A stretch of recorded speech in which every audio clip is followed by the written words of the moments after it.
Bueno, arratsalde on denoi esan bezala eta eskerrik asko bai Euskarari Ziurtagiriaren elkarteak antolaturiko ekitaldi honetan gaur gurean izateagatik. Egia da gehienok aspalditxotik ezagutuko duzuela bai Euskarari, izan ere ibilbide luzea du, hain zuzen 10 urte terdiko ibilbide luzea egin du dagoeneko. Beste batzuk akaso proiektuan sartu berriak zarete. Edonola ere, guztiok nahi berak mugitzen gaitu.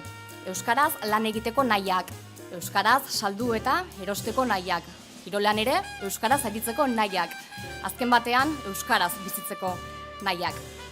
Erraz esaten da, ibilbide luzea egin du, baina are gehiago du oraindik ere bai Euskararik egiteko.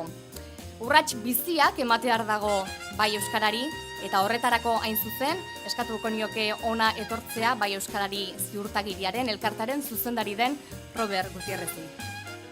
Hizkuntzak ez dira ezer, haiek erabili, bizi eta biziaraziko dituzten pertsonarik gabe. Horregatik, zuon lana benetan eskertzeko eta txalotzeko modukoa da. Gizarte osoari eragitera iristen baita. Izan ere, ez dago hizkuntza bat normalizatzerik, ez bada bere erabilera bermatzen arlo sozioekonomikoan. Administrazioari dagokio, administrazio guztiei dagokie, hizkuntza politika eraginkorra definitzaren lidergoa bere egitea.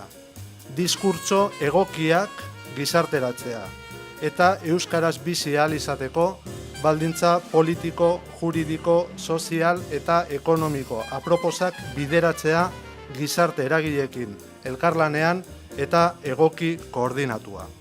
Ez ahaztu gaurko benetako protagonistak zuok zaretela, bai Euskarari Ziurtagiria lortu duzuten entitateak zaretela. Aurten ere, esan bezala, bai Euskarari Ziurtagiriaren elkarteak saritu egin nahi ditu entitate horiek. Nolabait ere, beste entitate batzuentzat izan daitekelako, eredu izan daitekelako. Esan bezala, eta Euskararen normalizazioaren bidean, animatzen zaituztegu hemendik, lanean jarraitzea orain arte bezala.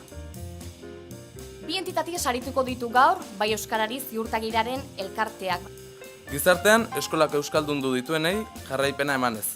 Hizkuntza jarreran, motivazioan eta ohituretan eragiteko tresnak indartu.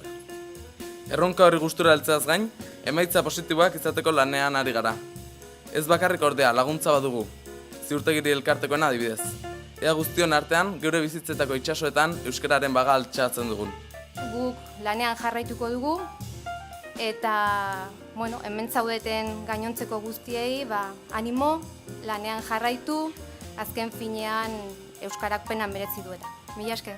Euskararen normalizazioaren bidean, egin duen lan guztiagatik hemen gaur gure artean dagoen pertsona bati, bai Euskarari laguna saria emango zaio. Eta pozik gaude, onaino iritsi garelako. Baina begiratzen badiogu oraindik euskararen etorkizuna nolabait bermatzeko, ziurtatzeko eta normalizatzeko hitz batean esan da, zenba falta zaigun, izugarria da falta dena. Eta horregatik uste dut indarrak bildu behar ditugula, baina era guztietakoak. Amona oso jakintxua da, behar dakizki txorien doinu guzti, noiz atatxeian animalia, noiz gordetzeian, noiz egingo du neguraldi ona, noiz txarra, eta beak erakusten digu ere gauza guztia, gauza ez ezer botatzen, eta oso azkarra da, zintzilaria da, Amona, eta begira, beak erakutsi ziguna horiet. Hemen jarri ditugu papertxoa, ikusten duzue? Venga berriro, egingo dugu puz mazikoa, bat bitenu? ¡Bota! ¡Vamos, ¡Sé fuerte, eh!